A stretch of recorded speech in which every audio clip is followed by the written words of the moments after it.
بسم الله الرحمن الرحيم. الحمد لله رب العالمين، والصلاة والسلام على أشرف الأنبياء والمرسلين نبينا محمد وعلى آله وصحبه أجمعين. أما بعد،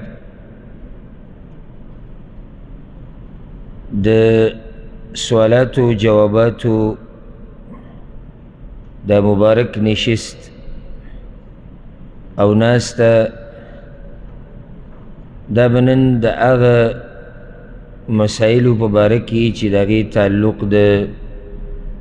اختر دا مسائلو سر دے یا دا قربانی دا مسائلو سر، زکر چی موسم وسی کم را روان دے نو آغا دا قربانی ورزی دی او دا اختر،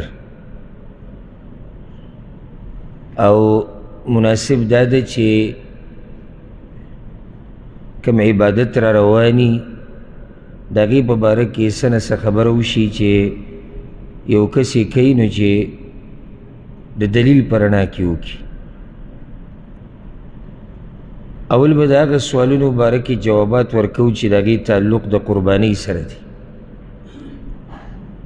او بیا با دا آغا سوالات و جوابات ورکو کنن شو که سبا شو چی داگی تعلق دا نور دی خوا توجه ساتینو خبا انشاءاللہ دگن دا احمد. او بیا با دا آغا سوالات و جوابات ورکو چی داگی تعلق دا اختر دا مسائلو سر دی.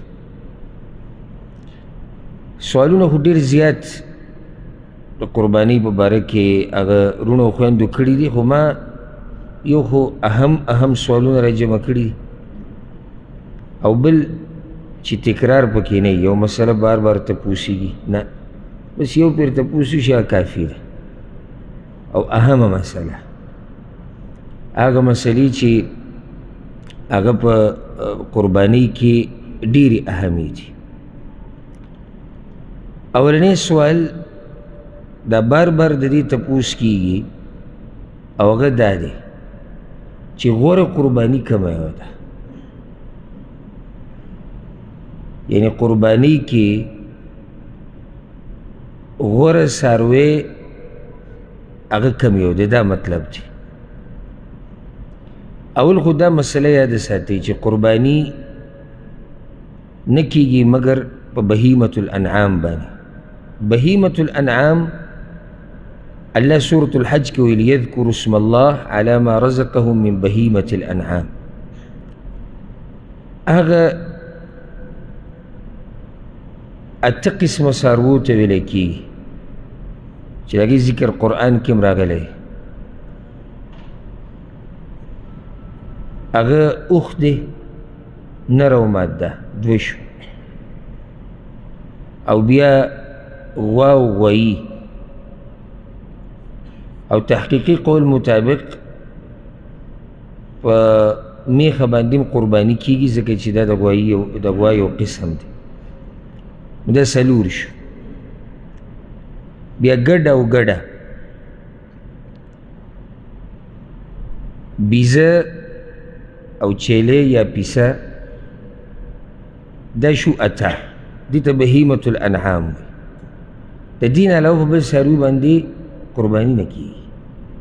اور خدا مسئلہ دول پکار تھی. بیا پا دی کی غورا کم یو دی، دی کی دا علماء دو قول دی. یو قول دا دی دا امت تا اکثر علماء دی دلائل پرانا کم دا مضبوط کاری اگا دا چی طولنا غورا قربانی اگا دا دی سڑے با اوخ باندی قربانی کی. بیا غوا او بیا گڑ او بیا بیزا.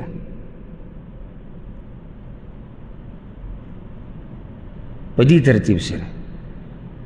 دلیل اگوی دا ورکی پا صحیح بخاری سے مسلم کی حدیث تا سب اوریدہ لیمی رسول صلی اللہ علیہ وسلم ہوئی چی سوک دا جمعی پا ورز غسلو کی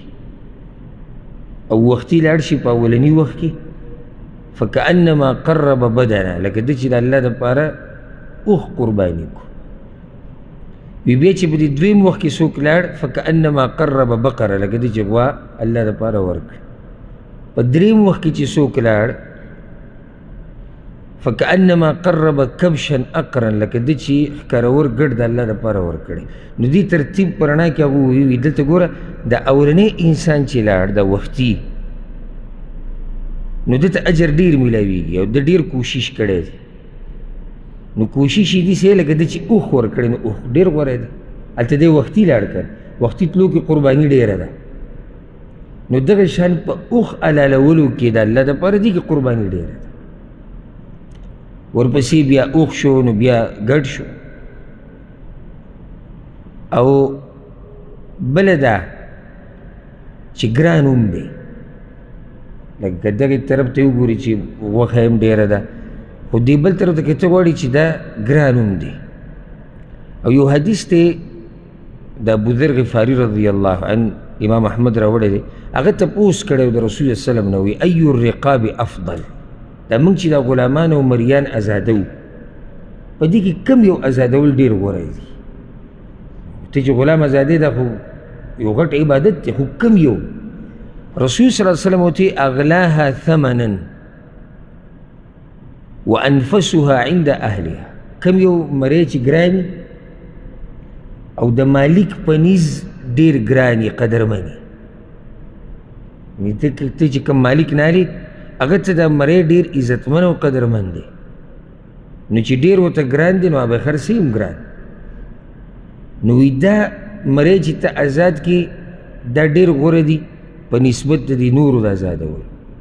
د دې نه دا مسله راووته چې څاروی ګراني الله رب العزت تعالی اجر درکوي د هغې. نو ځکه دلته راته دا مسله ذکر کړمه دا منځ کې فایده راله. هر څومره ګران څاروی چې والي د الله لپاره که نه د هغې تذکیري بیا چاته مه کوه ځکه چې دا زمونږ د عبادت دا زمونږ د الله سره تجارت دی دا د خلکو سره نه دی. ته بیا تذکیري کوې یو ته کښېنه او بل ته او په قصد دا موضوع رااچوې چې څاروي اوس هم ګران شوي دي او چې موږ ورلوي په 3 لاکه او په 4 په 5 الله دې کښې چې په 10 لاکه دی اخیستی خو د الله دپاره دی اخیستی. نو چې د الله دپاره دی اخیستی نه تذکیرو ته ضرورت شته نه تصویرانو ته ضرورت شته نه ویډیوګانو ته ضرورت شته نه خلکو ته بیانولو ته ضرورت شته الا دا اوس یو ځای کې بس راغی خبره وه چلېده تا پکې خبره وکړه څه خبره نه ده. نور حتی تراوسه کوشش دا پکار دی چې سړی خپل عبادت پټ ساتي. ته چې قرباني ورکړې قرباني وایي څه ده اول خو په دې معنی ځان پوه کړي. قرباني یو تکلیف برداشت کولو ته وایي. دلته سړی څه تکلیف برداشت کړي مال د الله لپاره لګول دا قرباني ده که نه. دې مال ته انسان ضرورت دی د هغه د بچو ضرورت دی د یار دوستو ته ضرورت دی د خپلوانو ضرورت دی او که ضرورت وي نو دا مال انسان ته طبیعت د هغه دا دی چې مال ورته ګران دی او دی دا ګران شی رالي د الله دپاره یې ورکوي. الغرض دغه علما دا وایي چې د ټولو نه غوره قرباني کومه یوه ده هغه د اوښ ورپسې بیا د غوا ده غوا کې میخ هم دننه راله او بیا د ګډ ته بیا پسې بیزه راځي. ښه بعض علماو دا ویلي فایدې دپاره به ذکر کوي ټول نه غوره قرباني ده چې ته په ګډ باندې قرباني وکړي. دلیل هغه ووایي رسول صلی الله علیه وسلم په ګډ قرباني کړې ده. نو جواب د هغې دا دی چې کله نه کله رسول صلی الله علیه وسلم غوره کار پرېږدي د دې دپاره چې امت ته دا مسله بیان کړي. یعنې غوره قرباني کول اوښ دي دغه دلیل موږ ذکر کړو چې اوښ ډېر قیمتي دی. بیا رسول صلی الله علیه وسلم ولې اوښ قرباني نه ده کړې چې هغه ګډ حلال کړی په اختر کې. نو جواب د هغې دا دی چې رسول صلی الله علیه وسلم دا کار دې دپاره وکړو چې امت ته پته ولګي چې هر یو جایز دی. جایز هر یو دی لازم نه ته به اوښ راولي یا ته به غوا راولي نه ته ګډ هم راوستی شي ته چیلې هم راوستی شي. د دې دپاره رسول صلی الله علیه وسلم دا کار کړی دی. ښه بیا دا مسله ورسره یاده کوي لکه بیا که ته اوښ په فصل کې قرباني کې په نسل کې کې یا غواګانو کې کې یا ګډانو کې یا بیزو کې نو بیا نر د مادې نه غوره دی اوښ د اوښې نه غوره دی. دغه شان د غوا نه غوایي غوره دی او ګډ غوره دی او چیلې غوره دی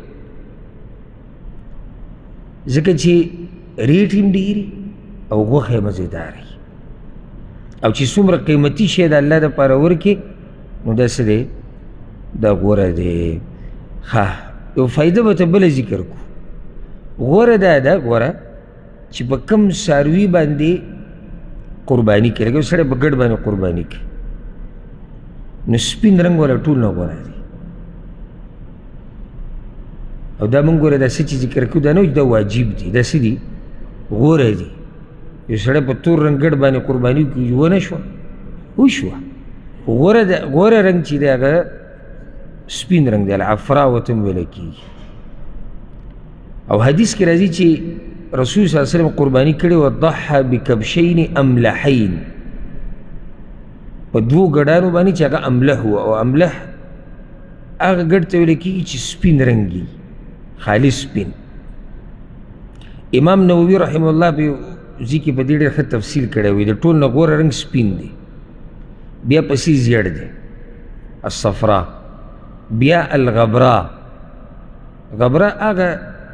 سپین رنګ ته ویلی کېږي چې صفا سپین نه وي،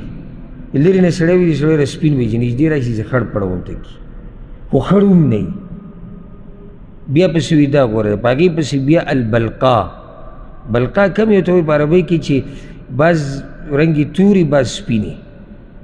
بیا تور په آخره کې بیا تور. حدیث کې دا راځي چې رسول صلی الله علیه وسلم چې کوم ګډ باندې به قرباني کوله که نه، یطأ فی سواد ویبرک فی سواد وینظر فی سواد، هغه به خپې لګولي. ترجمه یې داسې ده، او چې څو پورې وضاحت ګوره نه وي شوی که نه سړی په ترجمه هم نه پوهېږي. هغه به قدم اخیستو په توروالي کې، او هغه به کېناستو په توروالي کې، او هغه به کتو په توروالي کې. نو معنی د دې دا شوه چې د هغه د خپو د اخرنۍ برخې چې وي د تورې، او دغه شان د هغه د سترګو ګیر چاپېره چې کوم ځای دا تور، دغه شان د خولې نه ګیر چاپېره چې کوم ځای دا تور. نو اصل رنګ څه دی سپین دی. دا ځایونه به کې تورو. دا د رسول صلی الله علیه وسلم د قربانۍ باره کې صحابه کرامو دا خبره ذکر کړې ده. خلاصه د مسلې دا شوه چې غوره قرباني نه رنګ نه بغیر ځکه خبره اوښ ده، بیا غوا، بیا ګډ، بیا بیزه یا چیلې، او پای کې مونږ وایو چې غوره چې دی هغه نر دی. بیا د رنګ خبره وشوه چې غوره رنګ چې دی هغه سپین دی، او جایز په هر رنګ باندې دی. دغه شان چې ګورې چې ښکري هغه غوره دی، د هغه یو نه چې ښکري نه وي. خلاصه دا ده چې قیمتي شی د الله دپاره الله دپاره چې څه شی ورکوي که نه نو بیا قیمتي شی ورکوو. او دا نقطه ورسره یاده که دا داسې موږ الله نه نه ورکوو چې بس الله ته وینه ورسېده او الله ته د غوښې ضرورت دی. خورو یې موږ ورکوو یې موږ غریبانو ته اجر یې موږ ته میلاویږي، ملګرو له یې موږ ورکوو اجر یې موږ ته میلاویږي. نو ټوله فایده د دې اولنۍ او اخرنۍ هغه زموږ ده. صرف دومره ده چې د دې په حلالولو سره موږ ځان نږدې کوو الله ته. دویم سوال یو ورور کړی دی. زه ګوره کوشش دا کوم جواب کې چې ډېرې مسلې په یو جواب کې راشي. لکه اوس دا تېر شوی سوال جواب چې و په دې کې ډېرې مسلې ذکر شوې چې دې دپاره مختلف سوالونه ذکر کېدی شو چې رنګ کم یو غوره دی، عمر مسله را روانه ده، اوښ غوره دی که ګډ غوره دی، او نورې بعض مسلې پکې راځي. اوس دلته سوال دی دا کوي په قرباني کې د شراکت چې ورته وایي، څو کسان شریک کېدی شي په پیسو کې او په ثواب کې. ګوره شراکت دوه قسمه دی، یو شریک کېده په څه کې په پیسو کې، په حصو کې، په برخه کې، او یو شریک کېده په ثواب کې. دواړو کې فرق دی ګوره، او دې تفصیل به ذکر کوو. یاد ساتئ یا یاد ساتئ دا خبره د یو نه زیات کس دا شریک کېدی شي په غوا کې او په اوښ کې. او چې کله هم زه کوم ځای کې مو غوا ذکر کوم نو پوه شي دا مسله د میخې دپاره هم ده دا د سنډه دپاره هم ده نو د هغې به بیا مستقل تپوس نه کوي چې دا خو پکې میخه ذکر نه شو دې کې شراکت جایز دی نو مطلب څه شو یعنې ګډ او بېزتي وویتو د برخو چې کوم شراکت دی هغه صرف په اوښ کې کېږي او په غوا کې کېږي خو دا مسله ورسره به یاده ساتئ مشهور روایت دی امام ترمذي ابن ماجه دوی راوړی دی د عبدالله ابن عباس رضی الله عنهما وی موږ د رسول صلی الله علیه وسلم سره په سفر کې نو دې کې عید الاضحی راغی هغه ټختر راغی فاشترکنا فی البقرة 7 وفي البعیر 10 نو په غوا کې چا چې غوا لاله 2 کسان پکې شریک شو او اوښ کې به 10 کسان شریک کېدو اوښ کې 10 پورې شریک کېدی شي ولې غټ غوا کې 2 کسان شریک کېدی شي دلته ورسره دا مسله یاده ساتئ د ګور ما تاسو ته چې جواب کې به د ډېرو سوالونو جواب کوي لازم نه دی چې دا به وایي بعض کسان دا تپوس کوي لازم نه چې دا به وایي د یو نه زیات شریک کېدی شي او 2 کسان وایي چې موږ په شریکه غوا الو نه دی صحیح صحیح ده 15 کسان 3 کسان 6 کسان 8 کسان غوا کې نشي شریک کېدی تپوس به ترې کې ډایرکټ دې چې 8 نشي کېدی شي اوښ حلالوي اوښ کې 8 شریک کېدی شي که نه شي 9 هم شریک کېدی شي زیات نه زیات 10 کم سے کم یو نو یو کس راولګي یوازې حلالوي دا خو ټول نه غوره ده خو یو مسله مانه یېره شوه او دلته مې ذهن ته راغله موږ وایي اوښ د ټولو نه غوره دی بیا پسې غوا غوره ده دا هله چې کله مستقلي ګورې چې کله مستقل د بل چا پکې د سره برخه نه وي دا هغه مسله ګوره زما ذهن نه وتې یو سړی دی هغه په غوا قرباني کوي 2 کسان دي هغوی او یو ځان له مستقل ګډه لالي دا مستقل چې ګډه لالي د دې د قرباني دوی دی نه ګوره دا مستقل چې ګډه لالي د ده قرباني دا چې ډېر شریک شوي دي دوی نه ګوره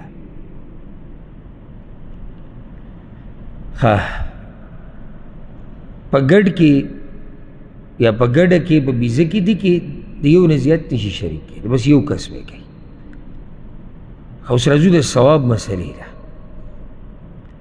ثواب کې ډېر خلک شریک کېدی شي لکه امام ترمذي دا روایت راوړی دی چې یو ګډ د یو اهل بیت نه کافي کېږي د یو خاندان نه کافي کېږي د جابر رضی الله عنه روایت ته امام ابو داود راوړی دی وی شهدت مع رسول الله صلی الله علیه وسلم الاضحى بالمصلى عیدګاه کې زه ومه او د رسول صلی الله علیه وسلم سره مې د اختر لمونځ وکړو او دغه د لوی اختر لمونځ فلما قضى خطبته کله چې خطبه ختمه کړه او د منبر نه راکوش نو اتي بکبش فذبحه یو ګډ راوستی شو هلته حلال کو او رسول صلی الله علیه وسلم وی بسم الله والله اکبر هذا عني وعمن لم يضح من امتي دا زما د طرف نه چې چا قرباني نه ده کړې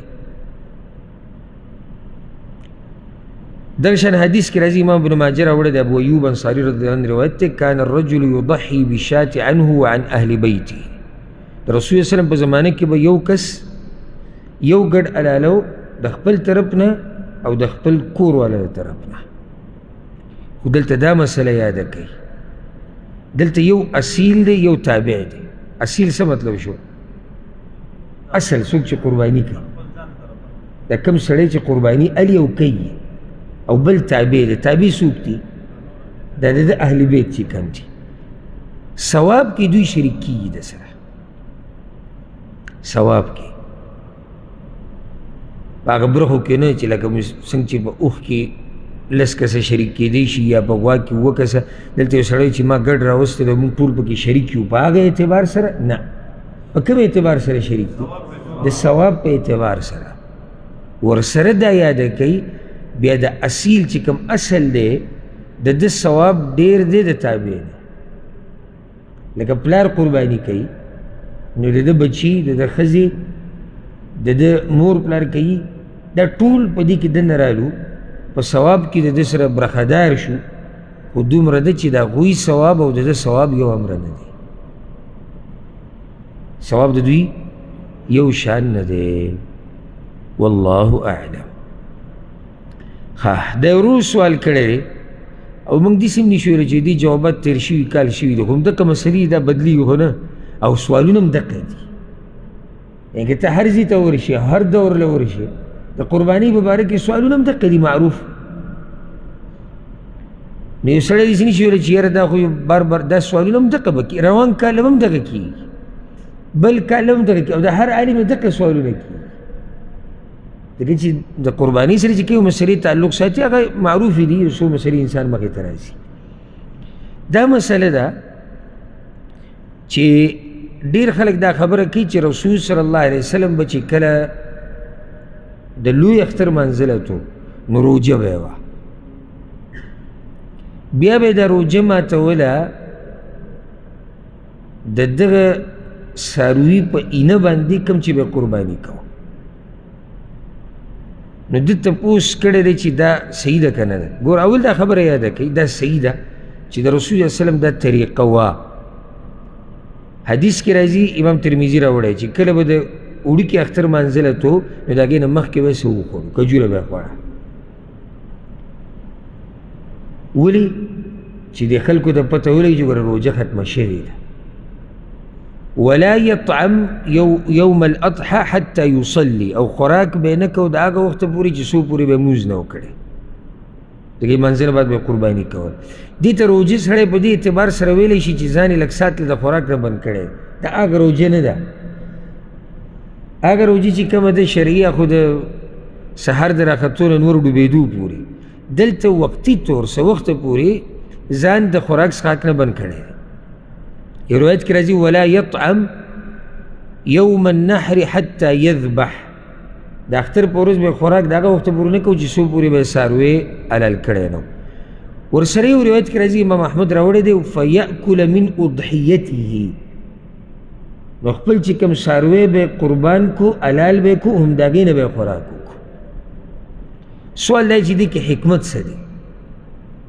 یو حکمت خو واضحه دی چې اولنی خوراک خېټې ته چې ورشي هغه قرباني وښیي چې کومه قرباني ده د الله دپاره ورکړې ده، ډېر برکتي غوښه. بل دا چې په هغه آیت باندې به عمل وشي فکلوا منها واطعموا البائس الفقیر، الله وي په خپله تیم وخورئ، غریب او فقیر له تیم ورکوئ. نو اول خوراک یې په خپله وکړو. دویم حکمت دې کې دا دی د غریبانانو سره موافقت، دا د خوشحالۍ ورځ ده او غریبانان چې دي هغوی سره غوښه نشته، نو غوښه به هغوی ته کله میلاویږي چې خلک قربانیان یې وکړي که نه، نو هله به هغوی ته غوښه هم میلاو شي نو هغوی خوري. نو رسول صلی الله علیه وسلم د هغوی په شان ځان کو، نو چې څو پورې هغوی غوښه نه ده خوړلې رسول صلی الله علیه وسلم نه ده خوړلې، چې دا خوشحالي زموږ یو ځای شي. دې ته وایي د غریبانانو درد محسوسول، د غریبانانو هغه ژوند محسوسول کوم چې هغوی تېروي چې نن سبا زموږ نه تقریبا ورک دي. چې سړی دا محسوسه کړي چې که نه کله نه کله سړی ځان سره پروت وي او دا سوچ وکړي یا ځان له ناست وي سوچ وکړي، نو سړي غونه یې ځیږي چې دا اختر روان دی، موږ سره غم دی د بچو او د ښځو او د مور پلار او کم څاروی به راولي او څنګه به راولي او داسې خلک شتي چې هغوی د ډوډۍ درک نه لګي. هغوی بچي په دروغو راټینګ کړي دي، یو ته وایي تاله به دا والم، بل ته وایي تاله به دا والم، دروغ ورته وایي. هغوی بچي په دروغو راټینګ کړي چې تاسو له به غوښه راوړو، تاسو له به دا راوړو، دغه به راوړو. د دوی چې څو پورې موږ یو بل نه محسوس کړی، موږ هغه ورورولي نه ده قایمه کړې کوم چې موږ ته اسلام او شریعت ښوولې ده. رسول صلی الله علیه وسلم څه وایي؟ مسلمان او د مسلمان مثال داسې دی لکه یو بدن. څنګه؟ یو بدن کې چې په یو اندام باندې دړ لاشي نو ټول بدن ته تکلیف وي، نو چې یو مسلمان باندې تکلیف راشي پکار چې په ټولو باندې را تکلیف وي. او دا زه ښه ډاډه وایم، دا هم نه چې شکي خبره ده چې دا خوی په ډېرو لږو مسلمانانو کې پاتې شوی دی. موږ بس دغه غم دی چې زه زما بچي، زما ښځه، زما مور پلار، او زه بس چې زه موړ یم په خېټه او زه برابر یم، نور په تندر مه لګوه. دا اوس ښه موقعه روانه ده چې موږ پکې د یو بل تپوس وکړو، موږ د غریب تپوس وکړو، بچو له جامې الو، غریب له ورسره یو جوړک به ووایلو، هېڅ پې زموږ نه ځي، هېڅ پې هم نه ځي. غوښه تقسیم یې کړه په دې غریبانانو کې، فریزرو کې او په دغه کې څه له ایږدي راوي باسه ورې کې دې غریبانانو له. او خصوصا نن سبا چې کوم حالات دي اقتصادي زموږ د علاقو هغه ډېر خراب شوي دي. ښه درانه خلک هغوی کور کې درک د ډوډۍ نه لګي، خو هلته دا دی چې پښتنو له الله یو دا خوی ورکړی ده، ټولو له نه خو اکثرو له الله دا خوی ورکړی چې هغوی د خپل عزت ډېر خیال ساتي، غږ نشي کولی، وینا نشي کولی. ما ورته پکار دی چې اندازه ولګو که نو دا موقع ده. رسول صلی الله علیه وسلم به ولې دا خوراک لیټ کو چې د دې غریبانو سره ځان یو شان کړي چې ګوره تاسو هم څه نه دي خوړلي، ما هم ګوره لا څه نه دي خوړلي، چې تاسو غوښه وخوړه ما دا غوښه وخوړه، موږ یو شان شو. خو دې ورور دا سوال کړی دی چې اینه به خورې. دې باره کې یو روایت راغلی دی، سندن دومره مضبوط نه دی، او به یې کې دا دی چې رسول صلی الله علیه وسلم به هېڅ هم نه خوړو د لوی اختر په ورځ، چې کله به واپس راغی او څاروی به حلال کو، اکل من کبد اضحیته، نو هغه اینه به یې وخوړه یا د اینې نه به یې څه وخوړ. دا روایت سند په اعتبار سره دومره مضبوط نه دی، خو دومره ده چې بیا هم په دې باندې عمل جاري ده او بعض علماو ته مستحب وایي. دغه حدیث پکې راغلی عمل په دې هم جاري دی که سړی پې سوچ وکړي دا اینه چې دی، اینه په دې ټول څاروي کې دا اینه زر پخېږي، خونې مزېداري په معده باندې هم سپکوي. یعنې اوس یو سړی دی څه نه دي خوړلي او په دې صورت باندې عمل کوي، سهار مانځره به دغه څه نه دي خوړلي او بیا قرباني وکړو ډایرکټ غوښه خوري، نو کیدای شي چې په معده باندې څه شي بوج شي. اینه دا ده چې اینه د غوښې په مقابله کې هغه په معده باندې بوج کېږي نه، نو که په دغه اعتبار سره څوک خوري نو دې کې څه حرج نشته. عامو خلکو چې سوچ وکړي دغه طریقې د اول تې څه وي، اول به تې د اینه وي زر زر کور ته ولېږي دا تې پخه کړي، نو اینه تې وخوري. دا یو ورور سوال کړی دی او ډېر ناشنا سوال یې کړی دی. وی یو کس وي چې دا دین اسان دی، دا د مولیانو ګران کړی دی. دین اسان دی، مولیانو ګران کړی دی. د اختر په سحر دومره رش او ګڼه او د څارویو بد حال جوړي، نو که د شپې سړی قرباني کوي، خو دا که الله دپاره قرباني کوي نه دې کیسې دي. او زه به ورسره دا ټکې زیات کړم، مطلب یې دا دی چې لکه سینه پراخه ساته، دومره سختي موږ سره څه لکه سحر کې او شپه کې څه فرق دی؟ یا سحر 8 او 9 بجې څاروي حلالول، یا د شپې په 10-11 بجې را سبلول او حلالول. مولیانو سختي جوړه کړې. جواب د دې مسلې ګوره یاد کړئ، عالم سره ذره برابر اختیار د الله په شریعت کې نشته، ذره برابر. عالم خو پرېږده، د امت چې کوم علما دي د رسول صلی الله علیه وسلم سره اختیار نشتی چې د خپل طرف نه زیاتې کمې په دین کې وکړي. بل بچا سره پیغمبر سره اختیار نشتی. د پیغمبر کار څه دی؟ به څه چې ورته الله ویلي هغه بیان کړه، بلغ ما انزل الیک. بس اوس علماو ته د دې پیغمبر وارثان ویلی شوي دي که نه؟ نو د دې وارثانو څه کار شو؟ بیا دین بیانول که نه؟ دین کې نوي مسلې راویسته نه. دا اصطلاح غلطه ده. چا ویلي چې یو عالم که یو مسله کې خطا شوی یا قصدن یا ناپوهی هغه دا کار کړی دا به چېرته یو فرد دو کار دا کار کړی نور عالم پرې د عالم نیکه په دین کې سختی نشي راوستی چې الله به کې سختی نه جوړه کړي دویمه مسله دا یاده کړي موږ ځان ته بندګان د چا وایو د الله او د بنده کار څه دی خبره منل د مشر ته چې د چا بنده یې هغه چېرې ته څه وایي هغه به کې هغه رب د دې قربانۍ وخت مقرر کړی او هغه وخت دی 4 ورځې دا لوی اختر دا 4 ورځې ګر که بعض علما 3 ورځې یادوي خو نه تحقیقي قول دا دی او مشهور هغه دی چې دا 4 ورځې شروع کېږي دا وخت د اختر د منځه نه بعد ختمیږي په 4مه ورځ د نور ډوبېدو سره بس مړه دین دومره ګران خو نه دی موږ به په دې 15مه وکړو که نه بازار به هم خالي ریټ به هم را کم شوی څه خیال دی مولیانو سختي جوړه کړې ده یا وختي به وکړو لکه دا یار چې وایي چې څه ټایم به وکړو د شپې به وکړو نو چې خلک مانځه نه راځي نو دوی به د ګډ نه موتي لکه چې کار به مخکې کړی دې کې د هېچا دا اختیار نشته چې هغه ګوتې ووایي او یو حدیث را روان دی یو مسله کې زه به ته ذکر کړم یو صحابي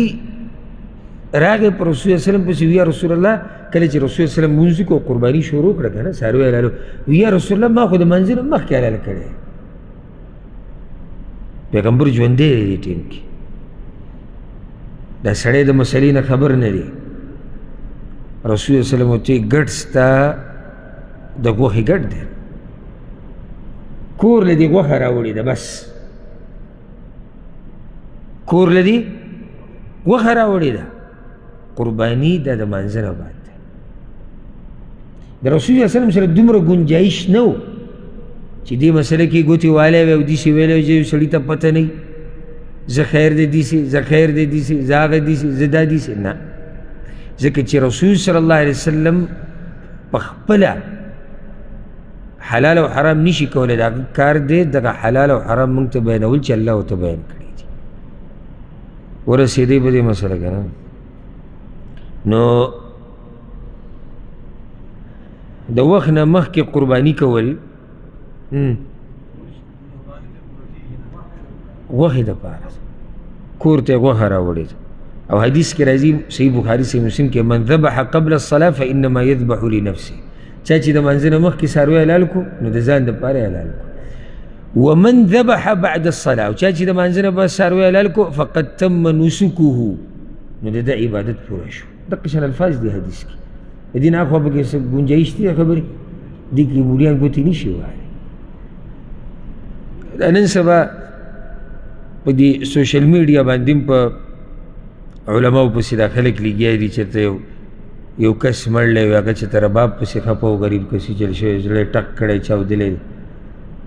څوک هلک خو مزې قصې نه خبر زه پرون دې قصې نه خبر شو خو څو ورځو نه چې ومې کتو رباب کته او رباب به را ما یې راسې وه خلک لګیا یې هوا به رالوتي په پښتنو باندې د رباب ځکه چې اختر را روان دی بیا نن مې دا مسله وکته چې دا څه قیصه ده نو دا یو هلک چېرته مړلی و رباب ورسره و رباب نه یې منع کړی و او بیا چې دی مړ شوی دی او په دغه غم کې مړ شوی دی نو اوس رباب او رباب والا هغوی دا خپل خفګان او غوسه ټوله په علماو وباسي بلکې لا نن مې یو ویډیو وکته چې د هغه په غم کې د هغه هلک په غم کې ډمان راوستي دی او رباب ټنګی او چې د چا زړه پې خفه کېږي چې زړه دې ټکو کې وچي نو زموږ زړه پې څه خفه کېږي لکه یو سړي اوس ډمان راوستي او کېنولي د مړي په موږ چې ورته بعض ورته فاتحه وایي یا لاسنیوکې په لاسنیوکې ناستې دغه وایي رباب موږ پې خفه کېږو او زموږ زړه به ټک کوي چې دا به کومه خوش نصیبه وي چې هغه مړلی او خلک پسې باجه وایي رباب پسې وایي دا خو طبعي طرف ته روانېده دي په خبره ځان پوه کول پکار دي چې الله رباب نه حرام کړی که نه علي مې نشي حرام کولی دا یاد کړئ او الله حرام کړی دی نو مور داسې بچی نه دی راوړی سره د پیریانو او انسانان او ملایک او چې څومره مخلوقات ترې راجمع شي دوی نشي حلالولی لکه چې رب حرام کړی دی نو خبره مې دا کوله چې د علیم په یو شي حلالولو حرامولو کې څه کار نشتی بس دی به پیغام د الله رسوي خلکو ته د ورور سوال کړی دی که یو سړی د څاروي په ځای پیسې خلکو له ورکړي غریبانانو باندې پیسې تقسیم یعنې څاروی میلاویږي مثال کې په 100,000 روپۍ د 100,000 روپۍ راوالي او خلکو له یې ورکړي غریبانانو له یې ورکړي دا به صحیح نه ګوره دا خبره یاده کوي قرباني عبادت دی دا خو موږ ټول منو که نه که نه مني که نه مني عبادت دی مستقل عبادت دی وخې راغلی دی طریقې راغلی ده مسلې راغلی دي او حدیث کې داسې راځي رسول الله وسلم چې څوک داسې عمل وکړي چې دین کې اصل نه هغه عمل مردود دی چې یو عبادت الله تفصیل بیان کړی دی او طریقې موږ ته ښودلې ده ما او تا پکې ګوتې نشو وهلی چې یاره غریب ته خو د پیسو ضرورت نه دی دا بس په دې سرسایه کې هم دا کیسه شروع کړي یاره غریب ته به د پیسو ضرورت نه زر به دا کیسه شروع کړي نو ته د الله نه ښه پوهېږي د دې غریب رب څوک دی الله دی که الله چې را خپل بنده څومره پېژني ما ورته یې نه پېژني دې رب ته پته نه و چې غریب به پیسو ته ضرورت وي چې ته نن راولګېد او ته پکې دا کیسې کوې چې که پیسې ورکړم چې ته ورته د قسم کفاره یې ورکړه غریبانو له خوراک وایي که د خوراک په ځای پیسې ورکړه هر ځای کې ته څنګه وایي چې زه پیسې ورکړم چې شریعت تا ته ویلي خوراک نو بیا خوراک چې شریعت تا ته ویلي چې څاروی حلالول دي بیا څاروی حلالول دي چې شریعت تا ته ویلي چې غله به ورکې بیا به غله ورکې لا تقدموا بین یدی الله ورسوله الله او د الله د رسول نه مه مخکې کېږه چې څه درته ویلي هغه کوه نو قرباني په ځای د څاروي په ځای پیسې ورکول دا مردود عمل دی الله یې ترې نه قبلوي او په دې باندې امام ابن القیم رحمه الله په خپلو بعضو کتابونو کې خبرې کړې ده وایي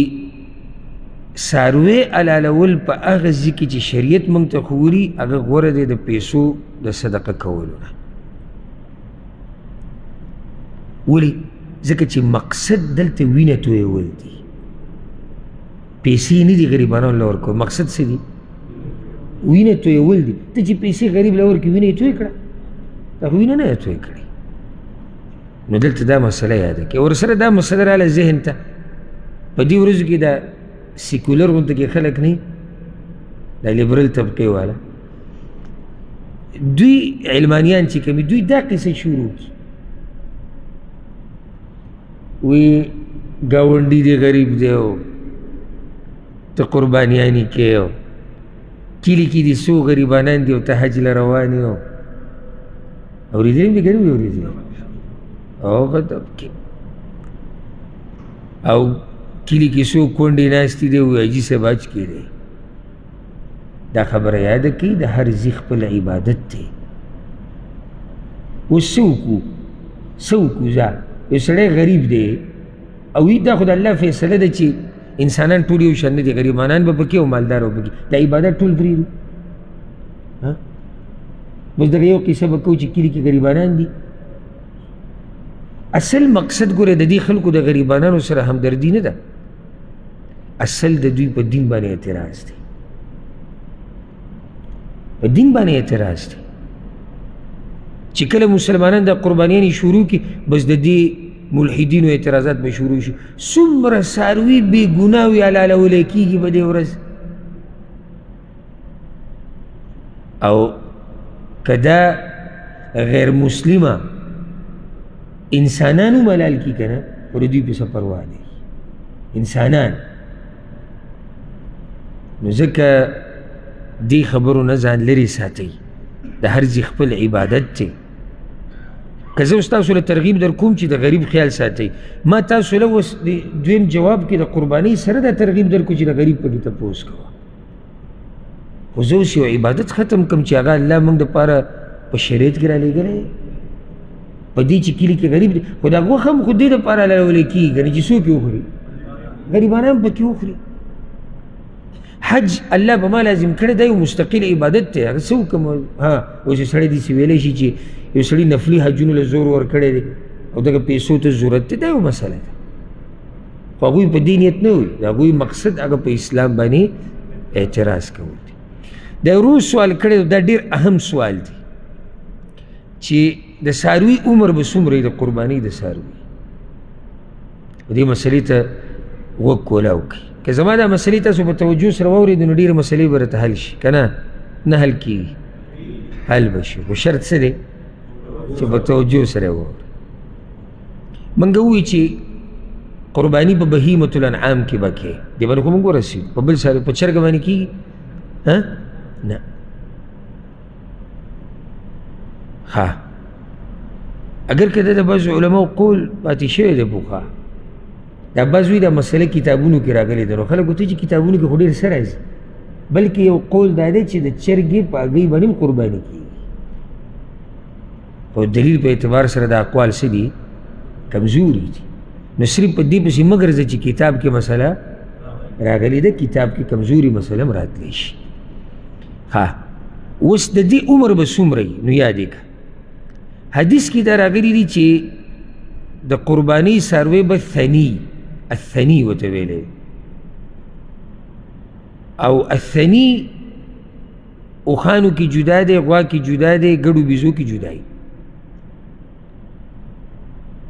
اوښانو کې هغه یو ته ثني ویلی کېږي چې د هغه 15 کاله پوره شوي او شپږم کې ورننوتی څو کاله 15 پوره شوي شپږم کې ورننوتی ته مسنه وایي حدیث کې راځي لا تذبح الا مسنه او الثني ورته ویلی کېږي غواګانو کې کم یوي 2 کاله چې 2 پوره شوي دریم کې ورننوتی ګډانو او بیزو کې 1 کال چې په دویم کې ننوتی صرف استثنایی څه دي تاسو ګډ کې چې درته نه میلاویږي لکه یو سړی وګرځېدو په مسنه پسې چې دغه عمر کې والي ګرځي په ګډ پسې کال والا میلاو شي نه میلاویږي نو بیا دغه ځای کې گنجائش تي الا ان يعصر عليكم فتذبحوا جذع من الضأن په ګډانو کې بیا جذعه علالولی شي رسول صلی الله علیه وسلم جذعه هغه چې شپږ میاشتې پوره شي صرف په ګډانو کې ګورئ په بیزو کې نه صرف دا گنجائش د چا دپاره دی چې هغه ته مسنه میلاو نه شي ورته میلاو نه شو نو هغه ته د گنجائش شتي چې هغه په ګډانو کې کمې ولال کړي چې شپږ میاشتې پوره شي دته په عربۍ کې جذعه ویلی کېږي ها جذعه او ډېر احتیاط کوئ د کال د عمر په مسله کې او د غاښونو په مسله کې په یو غاښونه اورېدلي دي او که نه بس هم په ملکونو کې خو قسمه قسم دو کېږي دا غاښونه ورته لګولي او د یعنې تعجب به وي چې را کومې دوکې روانې دي موږ وایو چې ولې زموږ په دې ملک کې برکت نشته ولې امن او امان نشته شکر وباسئ چې الله عذاب نه راولي عام یعنې د مادې نه به یې نر جوړ کړی ګډی او په دې خرڅ کې چې داسې شی دی ګډ دی چې کور ته راشي چې ګوره ګډه بیزه به یې په د هغې نه څه جوړ کړی سیرلی ته جوړ کړی خوشحاله را روان چې کور کې وګوره هغه بله قصه ده او د الله نه یریدونکي خلک ډېر لږي په دې میلو کې ګورئ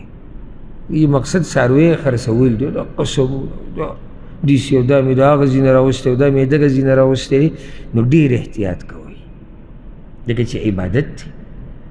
موږ بیا الله ته ځان نږدې کوو نو چې الله ته به ځان نږدې کوو نو بیا پکې احتیاط هغه پکار دی دا روز سوال کړی دی چې د یو څاروي ښکر لږ ماتي په ده قرباني کېږي که نه او چې کله څاروی ویلی شي نو پوه شي چې هغه څاروی چې په هغه قرباني کیږي بار بار تفصیل ته ضرورت نشته نو چې داسې ویلی چې د قربانۍ د څاروي ښکر مات دی نو په ده باندې قرباني کیږي او که نه جواب دا یاد کوي دا به تم زه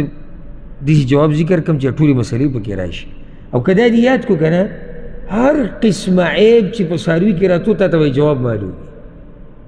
او که دا دې یاد کړو هله او که لږ ورته اوده وي لږ ویښ وي نو کیدای شي نوي مسلې پکې راوباسي دی بیا د ټولو نه خطرناک یو هغه چې پوره مسله واوري صحیح دا ډېر کامیاب یو هغه چې د سر یې وانه اوري لا له ولا علیه ده د په خپله پیدا وکړه او د بل ته رخصان رسولی شي او ځان له رخصان ورکړو خو دا چې څه واوري او څه وانه اوري دی جاښه جوړی ځکه چې هلته خو هغه سړي یو ټکی اورېدلی باقي تفصیل یې پسې نه دی اورېدلی په چې بهر ته وځي یو نوي مسله سټارټه کړي نن خو خبر نه شوې که نه وویلی شو درس کې چې د چرګې په هګۍ باندې قرباني کېږي که دا اوس داسې کېدای شي زه به هغه خبره اورېدلې چې یو قول د بعضو علماو دا دی هغه دا قیسې نه ده اورېدلې چې بیا پسې ما څه ویلي دي بس اوس خوشحاله دی چې په هګۍ باندې هم څه کېږي قرباني کېږي دا نوې مسله راووته نو ځکه مسلې ته غوږ په توجه سره ایږدئ که موږ دا ووایو چې په دې باندې کېږي که نه کېږي او زه داسې جواب ورکولی شم په اسانه چې او چې ښکر یې ماتي په هغه باندې قرباني کېږي خو تاسو بیا په مسله پوره ونه رسېدئ که په مسله پوره رسي نو یاد ساته څلور عیبونه دي په څاروي کې چې څلورو عیبونو کې یو عیب و په ده قرباني نه کېږي دا حدیث کې راغلي ده څلور عیبونه امام ابو داود دا حدیث راوړی د هغه الفاظ داسې دي اربع لا تجزئ فی الاضاحي څلور قسمه څاروي په قربانۍ کې نه قبلیږي یو العوراء البین عورها هغه ړنده هغه څاروی چې سترګو کې نقصان دی او ښکاره دی سترګې کې نقصان دی ښکاره دی ښکاره ټکی به ورسره وایو د رسول وسلم ویلي ولې ځکه چې بعض نقصانات ښکاري نه نو چې ښکاري نه په دې الله تعالی نه رانیسي خو چې ته مخامخ دې سترګې ته ګورې او سترګې یو ټکه شنه شوې ده یا سپینه ده یا شتینه یا ړنده ده دې باندې قرباني نه کېږي حکمت په دې کې څه ښکلي نه ښکاري کېدی شي نیمګړې ده کېدی شي قیمتي نه دی کېدی شي بارک الله فیک اصل مسله دا چې د خوراک صحیح نشي کولی د هغه څاروي په شان خوراک نشي کولی د کوم څاروي چې سترګې دواړه برابر دي ځکه چې یو طرف خو ده ته نه ښکاري دویم رسول وسلم ذکر کړی دی والمریضه البین مرضها بیمار څاروی چې بیماري ښکاره ده مرض یې ښکاره دی پټ مرض دی موږ پرې نه پوهېږو او تا پرې قرباني وکړه قرباني صحیح ده که نه صحیح صحیح ښکاره مرض چې ته څاروي ته وګورې پته لګي په ده نه کېږي دریم والعرجاء البین هغه البین عرجها یا ضلعها هغه ګوډ څاروی چې ګوډوالی ښکاره دی ښکاره دی او دا یاد کوي چې دا کوم عیبونه رسول وسلم ذکر کړي دي که نه چې د دې نه زیاتې به خو نه کېږي لکه اوس ګوډ یې ذکر کړی حدیث کې ګوډ دی که نه او چې خپې یې نه وي داسې نه چې یو سړی وي چې حدیث کې خو دا نه دي راغلي چې خپې یې نه وي حدیث کې څه راغلي چې ګوډ باندې نه کېږي نو چې خپې بالکل نه وي او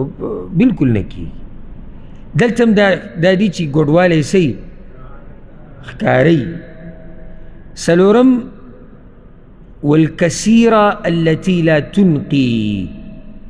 دې ته عجفان ویلی کېږي هغه کمزورې څاروی چې د هډوکو دا مغز هم ختم شوی دی لیدلی مې دا بعضو راسملولي مې قرباني پرې کېږي هغه پختۍ داسې ښکاري چې یوه ته دې شمارلی شي څه پکې نه وي نو په دې ته څه کوي؟ د دې فایده څه شو؟ الله دپاره چې یو کار کوي چې هغه بیا د دې څلورو عیبونو نه پاک کړي. او دا څلور عیبونه بنیادي دي. ها د رور سوال د څه په باره کې کړی؟ ښکر په باره کې کړی. یو حدیث کې داسې راغلی دي چې غوږ کې عیب یا ښکر کې نو په ده قرباني نه کیږي، خو هغه حدیث کې د علماو اختلاف دی. بعض علما هغه حدیث ضعیف کوي، سند کمزوری دی. خو دومره دی چې یو حدیث کې داسې راغلی دی، امام ابو داود راوړی دی، علي رضی الله عنه رسول صلی الله علیه وسلم موږ ته امر کړی ان نستشرف العین والاذن، چې موږ به احتیاط کوو په غوږ کې او په سترګه کې. سترګه د څاروي او غوږ کې. دلته ګوره که څوک دا وایي چې غوږ یې ذکر کړی دی، نو دی داسې نه دی ویلي چې یعنې دې کې دې بلکل عیب دی، احتیاط وکړه. نو خلاصه د مسلې دا شو. ګوره د کوم څاروي چې ښکر ماتي، غوره دا ده چې ته په هغه څاروي باندې وکړې چې ښکر یې روغ. موږ غوره ټکی وایو. لکۍ یې نیمګړې ده،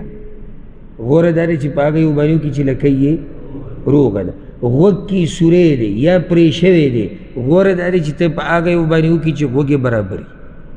چې څومره څاروی کاملي دومره قرباني غوره ده. خو دغه څلور عیبونو کې ګزاره نه کېږي کوم چې ما په اوله کې ذکر کړو. څلور کوم یو دي؟ چاته یاد دي؟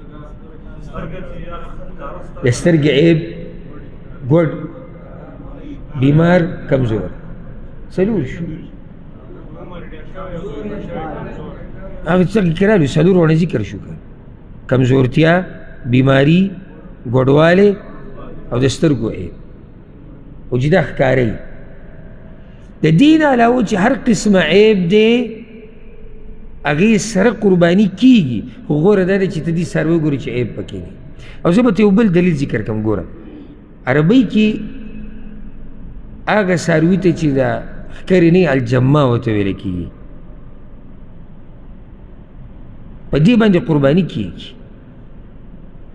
چې د کوم څاروي ښکر نه وي په هغه باندې قرباني کېږي. نو چې مات یي دا ښکر،